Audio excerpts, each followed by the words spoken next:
الحمد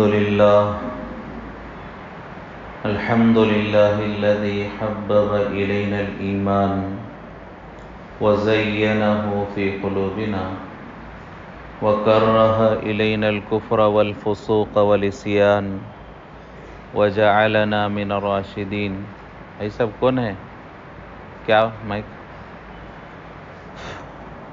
ہلو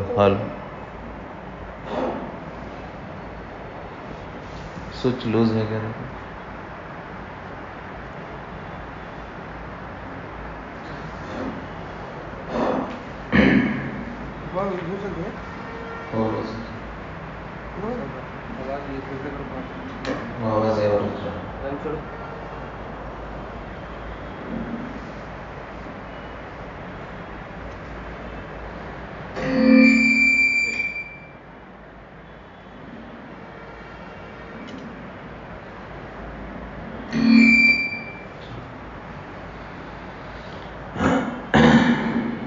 درود شریف پڑھیں. اللہم صلی علی سیدنا محمد بارک وسلم. اعوذ باللہ من الشیطان الرجیم. بسم اللہ الرحمن الرحیم. اليوم اکملت لکم دینکم واتممت علیکم نعمتی ورضیت لکم الاسلام دینا. وقال الله تبارك وتعالى فاسألوا أهل الذكر إن كنتم لا تعلمون. صدق الله العظيم. قال النبي صلى الله عليه وسلم من قال لا إله إلا الله دخل الجنة. وقال النبي صلى الله عليه وسلم من حفظ سنتي أكرمه الله بأربع خصال: المحبة في قلوب البررة والهيبة في قلوب الفجرة والسعة في الرزق والثقة في الدين، أو كما قال عليه الصلاة والسلام. محترم سامعین کرام، اللہ کا بڑا فضل، احسان اور کرم ہوا کہ اللہ تبارک و تعالی نے ہم تمام کو انسان بنایا، مسلمان بنایا، حضور پاک صلی اللہ علیہ وسلم کی امت میں پیدا فرمایا، اور اہل سنت والجماعت جو قرآن و حدیث کی روشنی میں دین کی پیروی کرنے والی، نجات حاصل کرنے والی جماعت ہے، اللہ نے ہمیں اہل سنت والجماعت میں بنایا، اور اپنے دین کی ضرورتوں میں رہبری حاصل کرنے کے لیے امام اعظم ابو حنیفہ رحمۃ اللہ علیہ کی تقلید کرتے ہوئے حنفی المسلک اللہ نے ہمیں بنایا ہے. یہ سب ہماری نسبتیں ہیں، یہ سب اللہ کی نعمتیں ہیں جو ایک بعد دیگر پے در پہ ہمارے اوپر اللہ کی طرف سے ہیں. انسان بننا بھی اللہ کی نعمت ہے. اگر اللہ ہمیں کوئی جانور بنا دیتے، کوئی حیوان بنا دیتے، کوئی بے جان چیز بنا کر پیدا کر دیتے تو ہم اللہ کا کیا بگاڑ سکتے تھے؟ اللہ کی قدرت کے سامنے کس کی حیثیت ہے کہ اللہ سے سوال کر سکے؟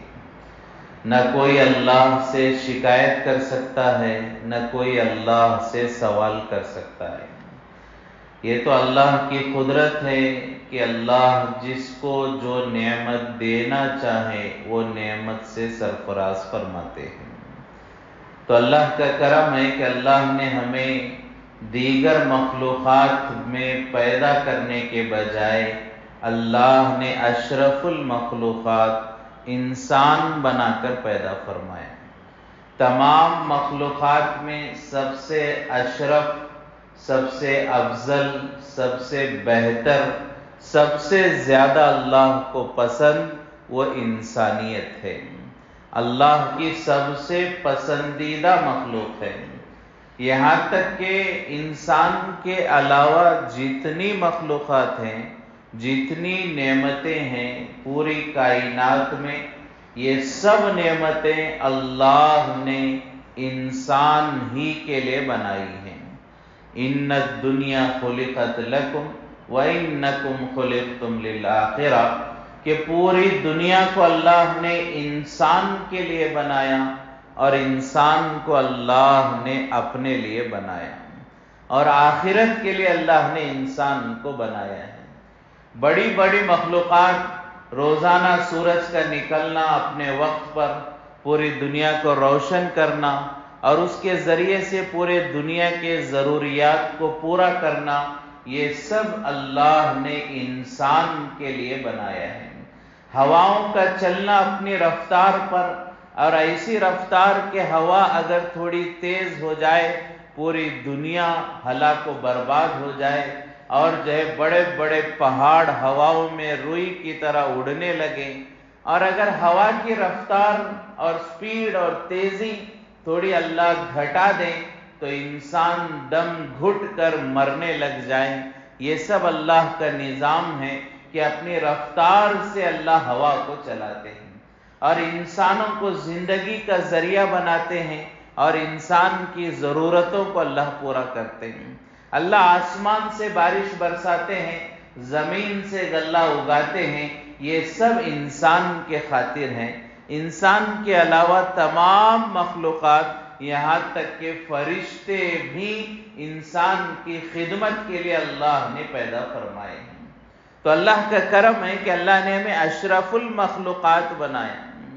وَلَقَدْ خَلَقْنَا الْإِنسَانَ فِي أَحْسَنِ تَقْوِيمٍ، سورہ 3 میں اللہ تبارک و تعالیٰ ارشاد فرماتے ہیں، تحقیق کہ ہم نے انسان کو بہترین انداز سے پیدا فرمایا۔ اسی لیے علماء نے فرمایا کہ اگر کوئی آدمی یہ قسم کھائے کہ میں چاند سے زیادہ خوبصورت ہوں تو وہ قسم میں جھوٹا نہیں ہوگا، اس لیے کہ اللہ نے فرمایا میں نے انسان کو بہترین ڈھانچے میں، بہترین جو ہے شکل میں نے پیدا کیا، اور تمام چیزوں سے بہتر یعنی چاند سے بھی بہتر اللہ نے انسان کو بنایا۔ لہذا اگر کوئی قسم کھا لے تو اپنی قسم میں جھوٹا نہیں ہوگا، اور اس قسم کی وجہ سے اس پر کوئی کسی قسم کا کفارہ لازم نہیں ہوگا۔ تو اللہ کا کرم ہے کہ اللہ نے ہمیں انسان بنایا، اشرف المخلوقات بنایا۔ مزید اللہ کا کرم کہ اللہ نے ہمیں مسلمان بنایا ہے۔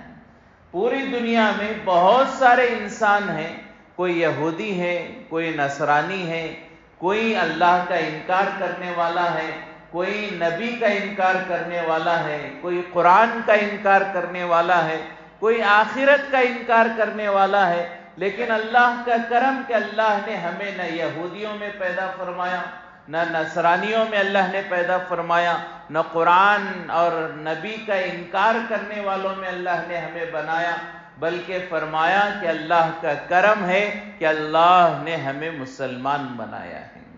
یہ دین اسلام کی نعمت اللہ نے ہمیں نصیب فرمائی ہے۔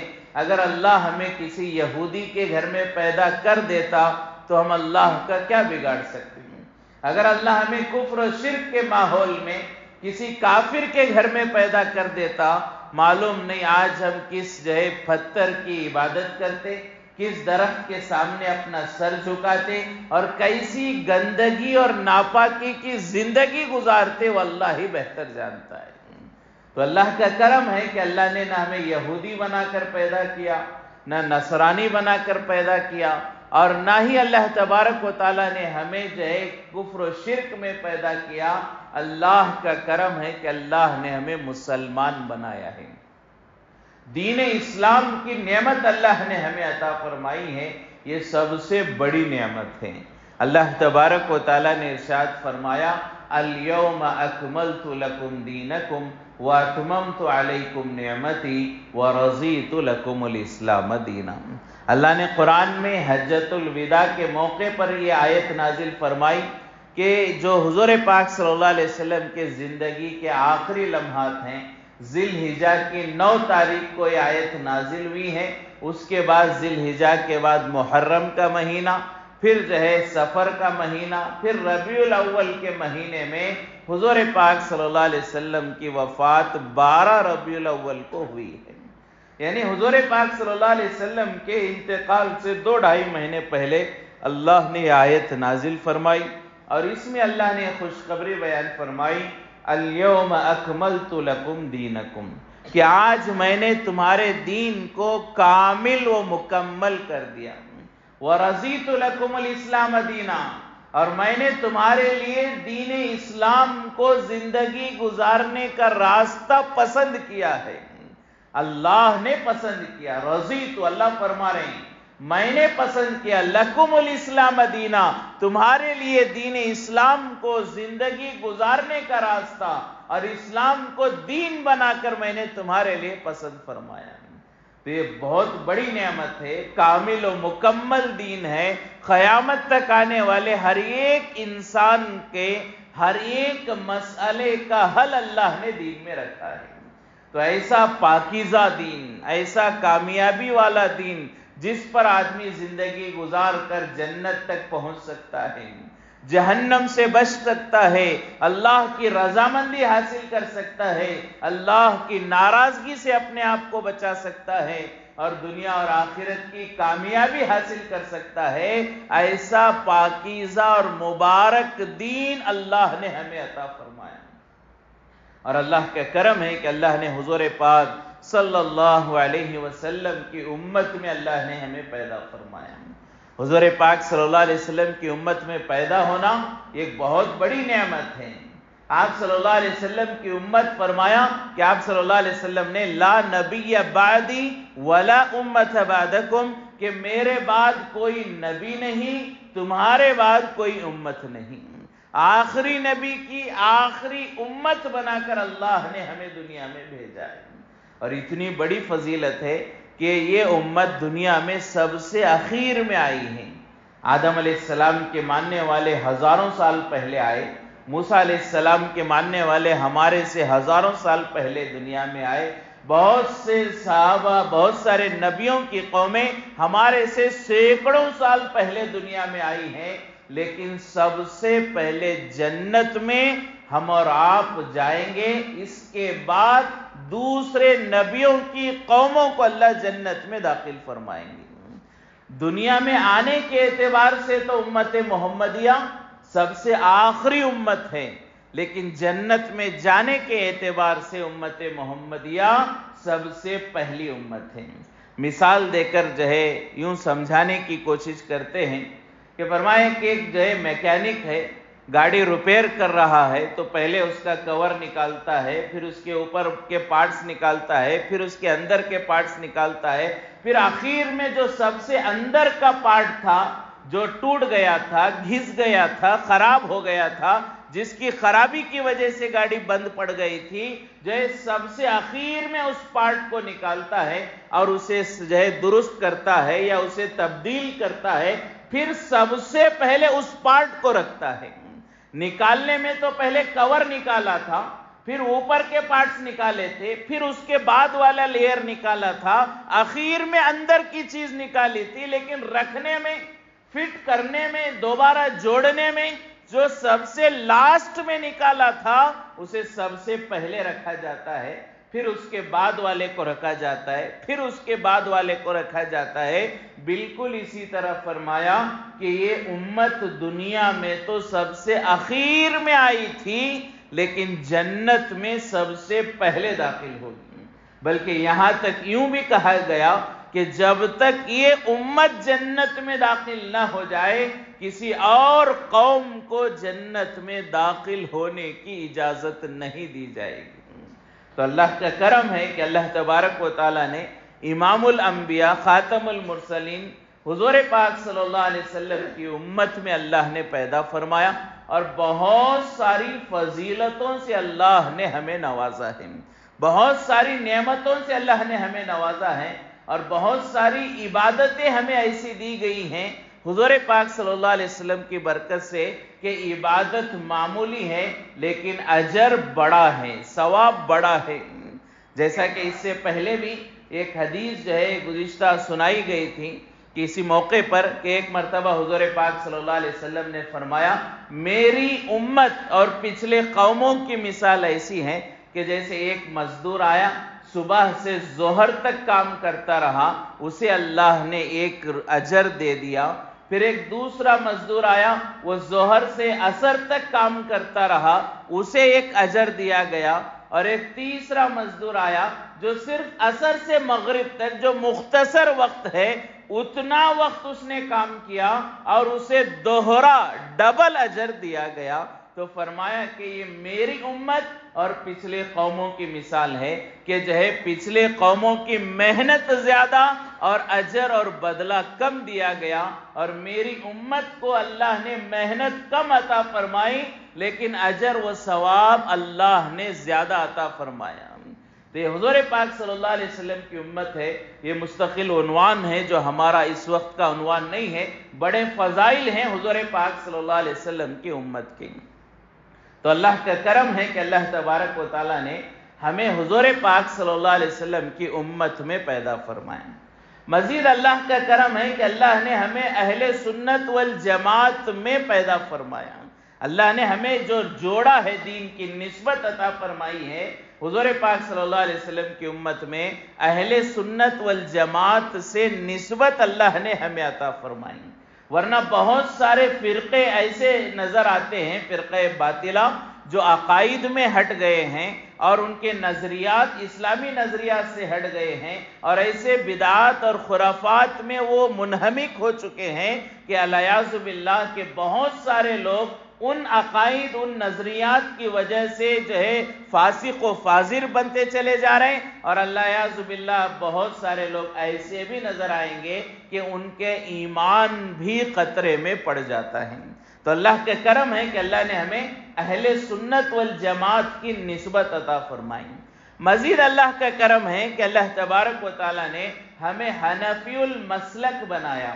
ائمہ مجتہدین میں جو سب سے بڑے امام ہیں اور جو پوری دنیا میں جو سب سے زیادہ جن کی پیروی کی جاتی ہے، اقتداء کی جاتی ہے، اس امام کے مسلک پر اللہ نے ہمیں زندگی گزارنے اور ان کی رہبری میں اللہ تک پہنچنے اور ان کی رہبری میں قرآن پر عمل کرنے، نبی کی سیرت پر عمل کرنے کا اللہ نے ہمیں ایک موقع نصیب فرمایا۔ یہ بھی اللہ کا کرم ہے۔ تو فرمایا کہ جب یہ دنیا بنی ہے تو دینی مسائل بھی ہوں گے، اور دین قیامت تک آنے والے انسانوں کے لیے نجات کا ذریعہ ہے، تو یہ نئے نئے جو مسائل آئیں گے ان کے حل کے لیے آدمی کو ضرورت پڑے گی کسی مجتہد کی پیروی کریں۔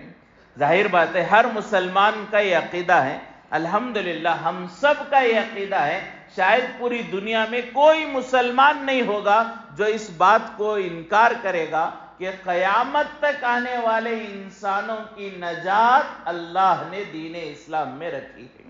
ہر مسلمان اس بات کو مانتا ہے، ہر مسلمان اس بات کو تسلیم کرتا ہے، قیامت تک آنے والے ہر مسئلے کا حل اللہ نے دین اسلام میں رکھا ہے۔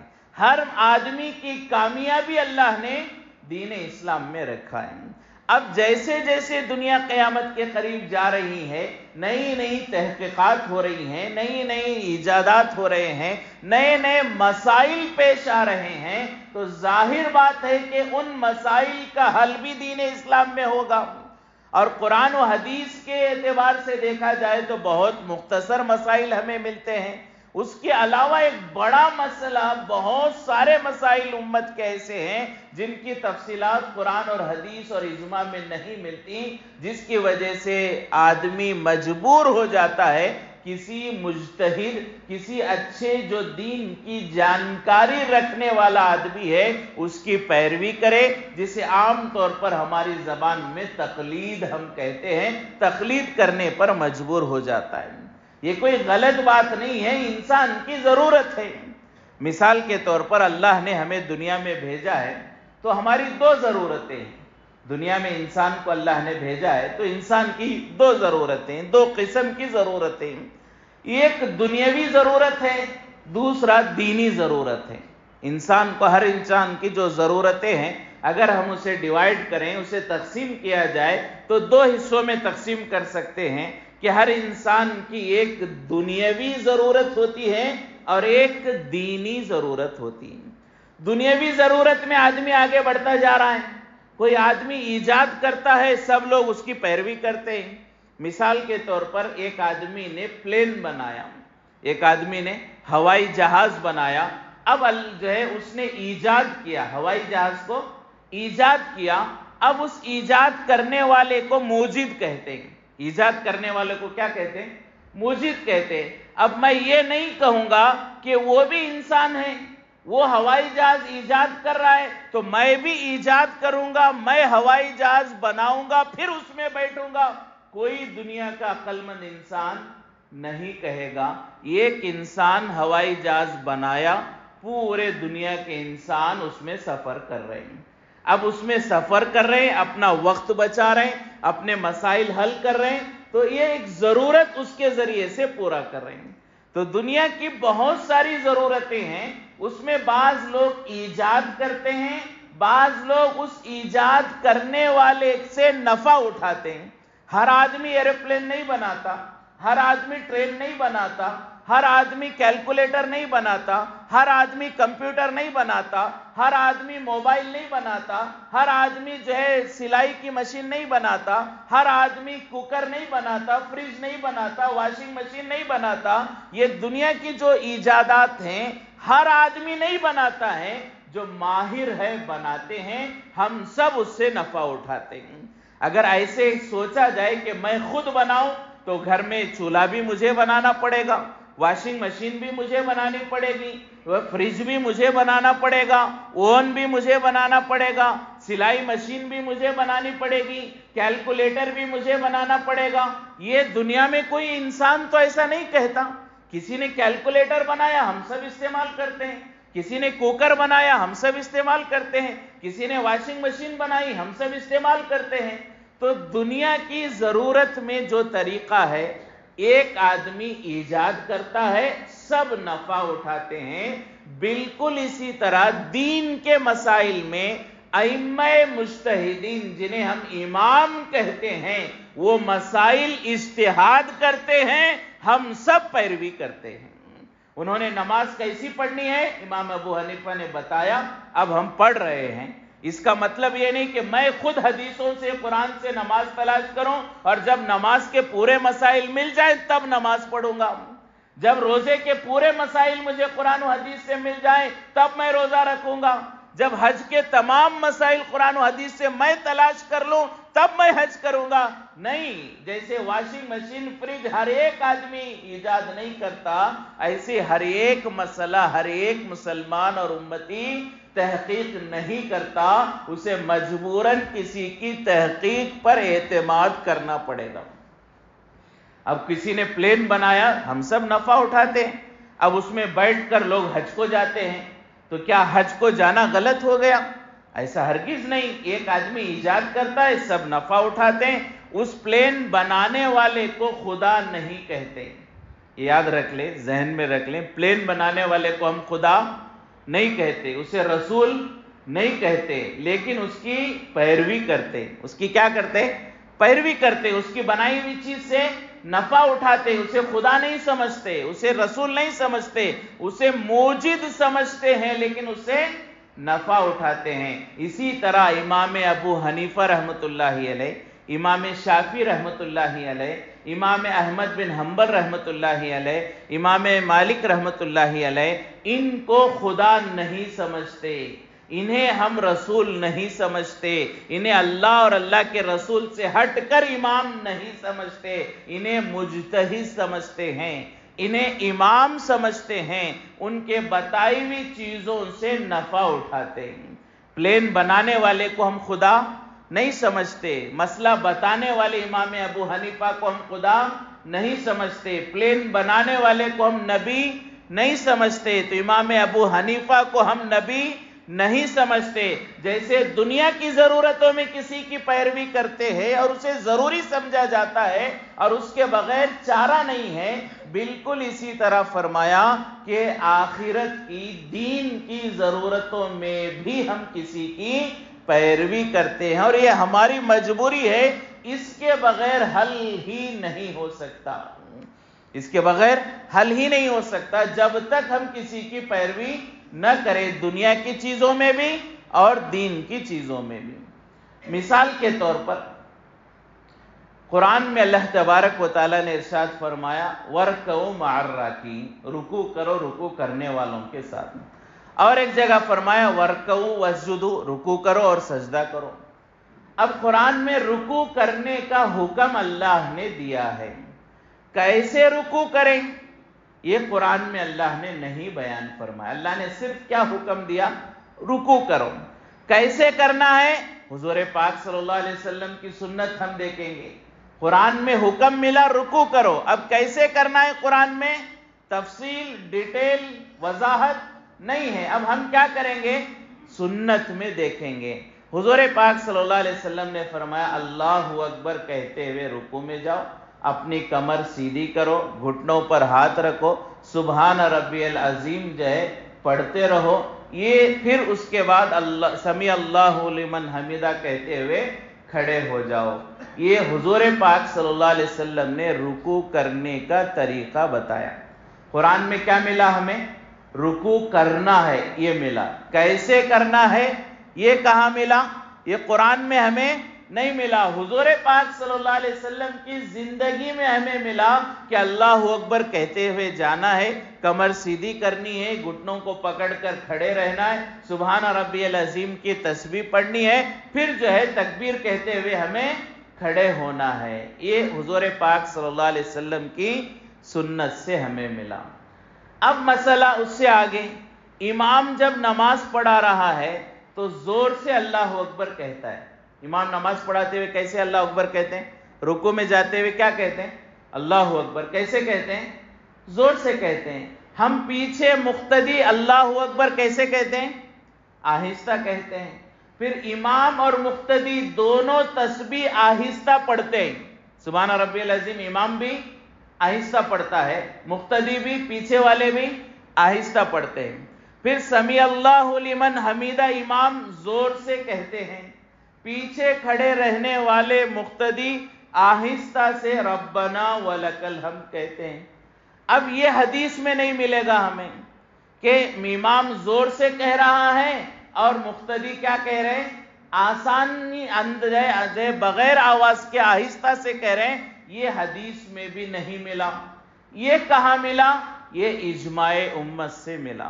حضور پاک صلی اللہ علیہ وسلم نے جو نماز پڑھائی ہے، صحابہ نے نماز حضور کے پیچھے پڑھی ہے، پھر بعد میں صحابہ نے نماز پڑھائی ہے، تابعین نے ان کے پیچھے پڑھی ہے، پھر تابعین نے نماز پڑھائی ہے، تبع تابعین نے ان کے پیچھے پڑھی ہے۔ اسی طرح حضور سے لے کر آج تک کا جو زمانہ ہے، ہر زمانے میں ہم دیکھتے ہیں امام زور سے تکبیر کہتے ہیں، مقتدی آہستہ تکبیر کہتے ہیں۔ اجماع امت ہے، تمام امت اس بات پر جمع ہو گئی کہ امام زور سے تکبیر کہیں گے، مقتدی آہستہ سے تکبیر کہیں گے۔ یہ اجماع کی وجہ سے، یہ مسئلہ نہ قرآن میں ہمیں ملا نہ حدیث میں ہمیں ملا، ہمیں کہاں سے ملا؟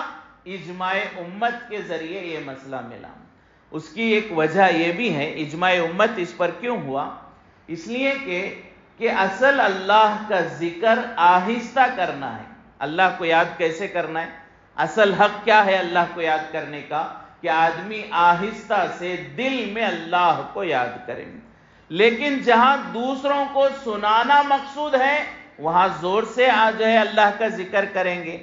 اب نماز جماعت کے ساتھ ہو رہی ہے، امام اللہ اکبر کہہ رہا ہے، اللہ کو یاد کر رہا ہے، اللہ کی بڑائی کر رہا ہے، لیکن صرف اللہ کی بڑائی کرنا مقصد نہیں ہے، پیچھے کھڑے ہوئے مقتدیوں کو سنانا بھی ہے۔ لہذا امام کیا کرے گا؟ اللہ کا ذکر زور سے کرے گا، اللہ اکبر زور سے کہہ کر جو ہے تکبیر کہے گا۔ پیچھے مقتدی بھی اللہ اکبر کہتے ہیں، لیکن دوسروں کو سنانا مقصود نہیں ہوتا، صرف اللہ کا ذکر مقصود ہوتا ہے۔ تو پیچھے کھڑے ہونے والے مصلی کیا کرتے ہیں؟ آہستہ سے اللہ اکبر کہتے ہیں۔ امام کیا کہتے ہیں؟ زور سے کہتے ہیں، کیوں؟ جہاں دوسروں کو سنانا مقصود ہوتا ہے وہاں زور سے اللہ کا نام لیا جاتا ہے، جہاں خود کو سنانا مقصود ہے، اللہ کو سنانا مقصود ہے، وہاں آہستہ سے اللہ کا ذکر کیا جاتا ہے۔ تو رکوع کرنا قرآن میں ملا، کیسے کرنا یہ حدیث میں ملا، زور سے آہستہ سے کرنا آواز تکبیر میں یہ قرآن میں نہیں ملا، حدیث میں نہیں ملا، یہ اجماع امت میں ملا۔ لیکن اب اس سے آگے مسئلہ پیش آ جائے، ہم رکوع کر رہے ہیں، رکوع کی تسبیح سبحان ربی العظیم ہے، کبھی کبھار ہمارے سے یہ ہو جاتا ہے کہ سبحان ربی العظیم کی جگہ سبحان ربی الاعلی زبان سے نکل جاتا ہے۔ اب ایک آدمی رکوع کر رہا ہے، رکوع میں کیا پڑھنا چاہیے؟ سبحان ربی العظیم پڑھنا چاہیے، لیکن وہ بھول کر کیا کر دیا، اس نے سبحان ربی الاعلی پڑھا۔ تو اب کیا ہوگا؟ کیا اس کی نماز ہو جائے گی؟ رکوع میں سجدے کی تسبیح پڑھنے سے اس کی نماز ہوگی؟ یہ مسئلہ ہمیں کہاں سے ملے گا؟ یہ مسئلہ قرآن میں نہیں ہے، یہ مسئلہ حدیث میں نہیں ہے، یہ مسئلہ اجماع امت میں نہیں ہے۔ اب یہ مسئلہ ملے گا ائمہ مجتہدین سے، فقہا سے، اماموں سے یہ مسئلہ ملے گا۔ لہٰذا امام اعظم ابو حنیفہ رحمۃ اللہ علیہ سے ہم معلوم کریں کہ ہم نے رکوع کرنا تو قرآن میں معلوم کر لیا، کیسے کرنا ہے حدیث سے معلوم ہو گیا، امام زور سے کہے گا، مقتدی آہستہ کہیں گے، اجماع امت سے معلوم ہو گیا۔ لیکن سبحان ربی العظیم کی جگہ سبحان ربی الاعلی پڑھ دیا تو کیا ہوگا؟ امام اعظم ابو حنیفہ رحمۃ اللہ علیہ بتائیں گے، چونکہ وہ امام ہے، مجتہد ہے، دین کو قرآن کے ذریعے، حدیثوں کے ذریعے، اجماع کے ذریعے امت کے سامنے رکھتے ہیں، تو اب وہ کہیں گے کہ نماز میں فرض چھوڑنے سے نماز ٹوٹ جائے گی، واجب چھوڑنے سے سجدہ سہو کرنا پڑے گا، اور سنت چھوڑنے سے نماز ہو جائے گی لیکن اس سنت کا ثواب نہیں ملے گا۔ یہ اصول ہیں، فرض چھوڑنے سے نماز ختم ہو جائے گی، واجب کے چھوڑنے سے یا تاخیر سے نماز جو ہے ہو جائے گی سجدہ سہو کے ساتھ، بغیر سجدہ سہو کے نہیں ہوگی۔ لیکن کسی نے فرض نہیں چھوڑا، واجب نہیں چھوڑا، سنت چھوڑا، تو مسئلہ کیا ہے؟ نہ نماز ختم ہوگی، نہ سجدہ سہو کی ضرورت ہے، نماز ہو جائے گی، البتہ اسے وہ سنت کا ثواب نہیں ملے گا۔ تو امام صاحب سے اصول ملا، اب میں نے یہ اصول میری نماز میں دیکھا، میں نے رکوع میں سبحان ربی العظیم کی جگہ سبحان ربی الاعلی پڑھا، تو یہ کیا ہے؟ یہ سنت ہے۔ سبحان ربی العظیم پڑھنا کیا ہے؟ یہ سنت ہے، اور میری سنت چھوڑ گئی تو میری نماز ہو گئی۔ تو ایک رکوع نماز کا، ایک رکوع ہم بغیر اقتداء کے، بغیر اجتہاد کے نہیں کر سکتے، پورا دین ہم کہاں سے عمل کر سکیں گے؟ یہ دین کامل و مکمل ہے، قیامت تک آنے والے مسائل کا حل ہے، اس میں انشورنس کے بھی مسائل ہیں، شیئر مارکیٹ کے بھی مسائل ہیں، کاروبار کے نئے نئے طریقے ہیں، اور جو ہے گھریلو مسائل ہیں، ان سب چیزوں کا حل اللہ نے دین میں رکھا ہے۔ جب ہم کسی کو جو ہے دین کے جاننے والے کو نہیں مانیں گے تب تک دین پر کیسے عمل کیا جا سکتا ہے؟ یہ ایک رکوع ہے۔ اسی طرح سجدہ ہے، قرآن میں اللہ نے سجدہ کرنے کا حکم دیا، کیسے سجدے ہوں گے، کتنے سجدے ہوں گے، یہ حدیث سے ملے گا، اور ان میں کون سی تسبیح پڑھنی پڑے گی، یہ حدیث سے ملے گا، 3 مرتبہ پڑھنا ہے، یہ حدیث سے ملے گا۔ لیکن کسی آدمی نے جو ہے سجدے میں صرف ایک بار سبحان ربی الاعلی پڑھا، اب اس کی نماز ہوئی کہ نہیں ہوئی؟ حدیث میں کیا ہے؟ 3 بار ادنا درجہ، کم سے کم درجہ کیا ہے حدیث میں؟ 3 بار سبحان ربی الاعلی پڑھو، 3 بار تسبیح پڑھو حدیث میں۔ کسی آدمی نے ایک ہی بار سبحان ربی الاعلی پڑھا، اٹھ گیا سجدے سے، اب اس کی نماز ہوئی کہ نہیں ہوئی؟ قرآن میں اس کی وضاحت نہیں ملے گی، حدیث میں اس کی وضاحت نہیں ملے گی، اجماع میں اس کی وضاحت نہیں ملے گی، کہاں ملے گی؟ فقہ میں اس کی وضاحت ملے گی کہ یہ سنت ہے 3 مرتبہ ادنا، لیکن اس سے کم اگر پڑھ لیا سنت چھوٹ گئی لیکن اس کی نماز پوری ہو جائے گی۔ تو فرمایا کہ وہ لوگ جو دین کو سمجھنے والے، جنہیں ہم امام کہتے ہیں، ان کی پیروی اور تقلید کے بغیر دنیا میں چارہ کار نہیں ہے۔ ہر آدمی کو تقلید کرنا ہی پڑے گا۔ ہاں، جیسے دین کے کاموں میں ہے، دنیا کے کاموں میں بھی اسی طرح کہ ہر آدمی دنیا میں تمام چیزیں ایجاد نہیں کر سکتا، وہ دوسروں کی بنائی ہوئی چیزوں سے نفع اٹھاتا ہے۔ بالکل اسی طرح یہ چار بڑے بڑے امام ہیں جن کے اللہ نے قبولیت عطا فرمائی، پورے دین کو انہوں نے جمع کرا دیا، اس لیے ان کے ماننے کے علاوہ ہمارے پاس کوئی چارہ کار نہیں ہے، اس لیے کہ ہم وہ بات سمجھ نہیں سکتے جو فقہا بات کو سمجھتے ہیں۔ مثال کے طور پر ایک واقعہ سن لیں تاکہ ہمیں اندازہ ہو جائے کہ ہماری سوچ کہاں تک ہوتی ہے، اور ائمہ اور فقہا جنہوں نے پوری زندگی دین میں لگا دی، ان کی سوچ کہاں تک ہوتی ہے۔ امام اعظم ابو حنیفہ رحمۃ اللہ علیہ درس دے رہے تھے، ایک آدمی آیا، رمضان کا مہینہ تھا، ایک آدمی نے آ کر کہا کہ حضرت میری بیوی روزہ رکھتی ہے، میرا چھوٹا سا بچہ ہے، اب وہ صبح میں تو دودھ پلاتی ہیں لیکن دوپہر میں گرمی کا موسم ہے تو دودھ میں کمی ہو جاتی ہے، بچے کا پیٹ نہیں بھرتا اور بچہ بھوکا رہتا ہے، تو میں نے میری بیوی سے کہا، وہ امام صاحب سے مسئلہ پوچھ رہے ہو آدمی، کہ میں نے اپنی بیوی سے یہ کہا کہ تم روزہ چھوڑ دو اور سردی کے موسم میں تم روزہ رکھ لو، تو بیوی نے کہا میں رمضان کے روزوں سے محروم ہو جاؤں گی، اب روزہ چھوڑ کر سردی کے مہینوں میں روزہ رکھ کر بچے کو دودھ پلاؤں گی تو میرے رمضان کے روزے چلے جائیں گے۔ تو میں نے ایک شکل بیوی کو بتائی، بیوی نے منع کر دیا، پھر بیوی نے ایک شکل بتائی، ایک تدبیر بتائی، میں ایسا کر سکتی ہوں کہ میں کوئی چیز اپنے منہ میں ڈال کر چبا کر اسے نرم کروں گی اور دوپہر کے بعد اپنے بچے کو وہ کھلاؤں گی، صبح تو دودھ پلاؤں گی، دوپہر کو کیا ہوگا، میرے دودھ میں کمی ہوگی، تو اپنے بچے کو کوئی چیز، چونکہ اس زمانے میں آج کل کی طرح مکسی گرائنڈر وغیرہ تو نہیں ہوتے تھے، تو ماں نے یہ سوچا میں دوپہر میں کوئی چیز اپنے منہ میں چباؤں گی، پھر نکال کر اپنے بچے کو کھلا دوں گی، حلق میں نہیں اتاروں گی۔ تو اب وہ شوہر امام ابو حنیفہ رحمۃ اللہ علیہ سے مسئلہ پوچھنے آیا، کیا میری بیوی ایسا کر سکتی ہے؟ کیا میری بیوی ایسا کر سکتی ہے کہ منہ میں کوئی چیز چبائے اور نرم کرے، اپنے بچے کو کھلا دے اور اس کا روزہ نہیں ٹوٹے گا؟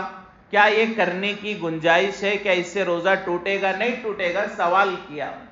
ابھی امام اعظم ابو حنیفہ رحمۃ اللہ علیہ نے جواب نہیں دیا تھا، اتنے میں ایک اور صاحب نے سوال کر دیا کہ حضرت میرا بھی ایسا ہی ایک سوال ہے کہ ہمارے گھر میں دن بھر ہم روزہ رکھتے ہیں، بڑا لمبا روزہ ہے، شام کو بھوک لگی ہوتی ہے اور ایسا ہوتا ہے کہ بیوی بھی روزے سے ہوتی ہے تو کبھی نمک کم ہو جاتا ہے، کبھی مرچی زیادہ ہو جاتی ہے، کبھی کھانے کا ذائقہ بگڑ جاتا ہے، شام کو جب روزے کے بعد ہمیں بھوک لگتی ہے تو کھانے بیٹھتے ہیں تو کبھی نمک زیادہ ہے، کبھی مرچی کم ہے، اور بھوک لگی ہوتی ہے اور کھانا صحیح نہیں ہو پاتا، تو کیا ہمارے گھر کی عورتیں کھانا بناتے وقت تھوڑا اپنی زبان پر رکھ کر کھانے کا ذائقہ چکھ سکتی ہے حلق میں نگلے بغیر؟ کیا اس سے روزہ ٹوٹے گا یا نہیں ٹوٹے گا؟ یہ دو مسئلے آئے، پہلا مسئلہ آیا بچے کے لیے کھانا چبانے کا، وہ جواب دینے ہی والے تھے، اتنے میں دوسرا سوال آیا، کیا روزے دار عورت منہ میں چبا کر منہ میں چکھ کر کھانے کا ذائقہ دیکھ سکتی ہیں؟ اب امام ابو حنیفہ رحمۃ اللہ علیہ نے فرمایا دونوں عورتوں کا روزہ نہیں ٹوٹے گا، وہ عورت بچے کو چبا کر کھلا بھی سکتی ہے اور یہ عورت چکھ کر پکا بھی سکتی ہے، دونوں کا روزہ نہیں ٹوٹے گا۔ اب روزے میں کھانا منع ہے، ہماری عقل کیا کہتی ہے؟ روزے میں کھانا منع ہے اور یہ چبا رہی ہے، کھا رہی ہے، تو اس کا روزہ ٹوٹ جانا چاہیے۔ امام اعظم ابو حنیفہ رحمۃ اللہ علیہ نے کیا مسئلہ بتایا کہ روزہ نہیں ٹوٹے گا۔ کسی شاگرد نے پوچھا حضرت اس مسئلے کا حل آپ کو کہاں سے ملا؟ تو امام اعظم ابو حنیفہ رحمۃ اللہ علیہ نے فرمایا قرآن سے مجھے اس کا جواب ملا۔ امام اعظم ابو حنیفہ رحمۃ اللہ علیہ نے فرمایا کہ قرآن سے مجھے اس کا جواب ملا۔ اب شاگرد سب کے سب حافظ تھے، ایک بات علماء نے یہاں پر لکھی ہے کہ امام اعظم ابو حنیفہ رحمۃ اللہ علیہ کہ اگر کوئی شاگرد بننا چاہتا تو پہلی شرط ہوتی کہ وہ حافظ قرآن بن کر میرے پاس آئے گا. جو حافظ قرآن ہوتا وہی امام صاحب کا شاگرد بن سکتا، جو حافظ قرآن نہیں ہوتا وہ امام صاحب کا شاگرد نہیں بن سکتا. تو امام صاحب نے کہا قرآن سے میں نے جواب نکالا. تو شاگردوں نے پوچھا ہم سب حافظ ہیں، پورا قرآن ہمیں یاد ہے، قرآن میں کہاں سے آپ نے جہد نکالا؟ تو امام ابو حنیفہ رحمۃ اللہ علیہ نے شاگردوں سے پوچھا کیا تمہیں یہ مسئلہ معلوم ہے؟ قرآن کی آیت یاد ہے کہ اللہ نے فرمایا کہ رات میں سحری کا وقت ختم ہونے سے پہلے تک آدمی کھا پی سکتا ہے، بیوی سے ملاقات کر سکتا ہے، تمام چیزیں سحری کے ختم ہونے سے پہلے پہلے جائز ہیں. سحری کا وقت ختم ہونے کے بعد صبح صادق کے بعد روزے میں یہ سب چیزیں منع ہیں. یہ آیت معلوم ہے؟ تو شاگردوں نے کہا آیت معلوم ہے کہ رات میں کھا سکتے، دن میں روزہ ہے. امام ابو حنیفہ رحمۃ اللہ علیہ نے فرمایا رات کو کیا کیا کر سکتے ہیں؟ شاگردوں نے کھانا پینا، بیوی سے ملاقات وغیرہ کر سکتے ہیں. تو امام ابو حنیفہ رحمۃ اللہ علیہ نے سوال کیا کہ ایک آدمی رات کو بیوی سے ملاقات کیا، دیر سے اٹھا، بہت تھوڑا وقت تھا، غسل کا وقت نہیں تھا، اس نے سحری کی. دیر سے اٹھا، پہلے کیا کیا اس نے؟ سحری کی. سحری کرنے کے بعد جب سحری کا وقت ختم ہو گیا، روزے کا وقت شروع ہو گیا، تب وہ کیا کرے گا؟ تو شاگردوں نے کہا غسل کرے گا. دیر کا وقت کم تھا تو پہلے سحری کر لیا، اب جو ہے فجر کا وقت شروع ہونے کے بعد، روزے کا وقت شروع ہونے کے بعد اب وہ کیا کرے گا؟ تو شاگردوں نے کہا وہ غسل کرے گا. تو امام صاحب نے پوچھا غسل میں کتنے فرائض ہیں؟ تو 3 فرائض ہیں. پہلا کیا ہے؟ کلی کرنا. شاگردوں سے پوچھا کیا فرض ہے؟ شاگردوں نے بتایا کلی کرنا. تو امام صاحب نے فرمایا روزے کے وقت میں اس آدمی پر غسل فرض ہے اور غسل میں کلی کرنا فرض ہے، اور یہ مسئلہ ہے کہ بغیر کلی کے غسل نہیں ہوگا. کس حالت میں؟ روزے کی حالت میں بھی اسے کلی کرنی پڑے گی. تو کلی کرنے کی یہاں اجازت ہے. تو مطلب یہ ہے کہ منہ میں کسی چیز کے جانے سے روزہ نہیں ٹوٹتا، حلق میں اترنے سے روزہ ٹوٹتا ہے. تو اس آدمی کو روزے کی حالت میں غسل کرتے ہوئے کلی کرنا جائز ہے. تو یہ ماں اپنے بچے کو چبا کر کھلا سکتی ہے، یہ عورت اپنے شوہر کے لیے پکاتے وقت چکھ سکتی ہے، البتہ حلق سے نیچے نہیں اترنا چاہیے. یہ مسئلہ میں نے قرآن سے نکالا ہے. تو فرمائے کہ اتنی سوچ کہ روزے کے یہ مسئلہ، اس مسئلے کو سامنے رکھ کر اس بچے کا مسئلہ اور اس عورت کا مسئلہ یہ ہم میں سے کوئی نکال نہیں سکتا. یہ انہی کے حق ہے جنہوں نے پوری زندگیاں اس کے پیچھے کپائی ہیں. تو فرمایا کہ یہ دنیا میں اللہ نے انسان کو بنایا ہے تو دنیا کی ضرورتوں کے لیے نئی نئی تحقیقات، ٹیکنالوجی اور نئے نئے پروڈکشن ہوتے ہیں. ہم سب اس سے نفع اٹھاتے ہیں. کوئی ایک کرتا ہے، ہر آدمی ایجاد نہیں کرتا، کوئی ایک ایجاد کرتا ہے، ہم سب نفع اٹھاتے ہیں. تو اسی طرح ہر آدمی کے اندر ایجاد کرنے کی صلاحیت نہیں ہوتی. بالکل اسی طرح ہر انسان کے اندر پورا قرآن و حدیث اور دین سمجھنے کی طاقت نہیں ہوتی. جن لوگوں کے پاس یہ صلاحیت ہے ہمیں ان کی اقتداء اور ان کی پیروی کرنی چاہیے. اسی کو تقلید کہتے ہیں. اسی وجہ سے ہمیں اہل سنت والجماعت کہا جاتا ہے. یہ ہمارا نام ہے اہل سنت والجماعت. اس کی پوری تفصیل ہے اور یہ تفصیل کا موقع نہیں ہے. اگر اللہ نے زندگی دی، کہنے کی توفیق دی تو آئندہ اہل سنت والجماعت کیوں کہا جاتا ہے، تقلید کیوں کی جاتی ہے، تقلید کے معنی کیا ہیں، اور تقلید نہ کرنے سے کیا نقصان ہو سکتا ہے. اگر اللہ نے زندگی دی، کہنے کی توفیق دی تو آئندہ ان چیزوں پر بھی روشنی ڈالی جائے گی. اس لیے کہ بعض جو ہے ذہن میں باتیں آتی رہتی ہیں کہ قرآن و حدیث ہے تو ہمیں جو ہے اور کسی کی تقلید کرنے کی ضرورت کیا ہے. ایسے سوالات بھی ہمارے سامنے آتے ہیں کہ آپ کا امام ابو حنیفہ ہیں یا آپ کے امام اللہ کے نبی ہیں. اب آدمی پریشان ہو جاتا ہے کہ ہمارے امام ابو حنیفہ ہیں یا اللہ کے نبی. اب ظاہر بات ہے کہ اللہ کے نبی کے برابر کھڑا کر دیا تو ہر آدمی پریشان ہوگا. تو ہم یہ کہیں گے نماز میں ہمارے امام ہمارے حافظ صاحب ہیں، فقہ میں ہمارے امام ابو حنیفہ ہیں، ہمارے نبی اللہ کے رسول ہیں.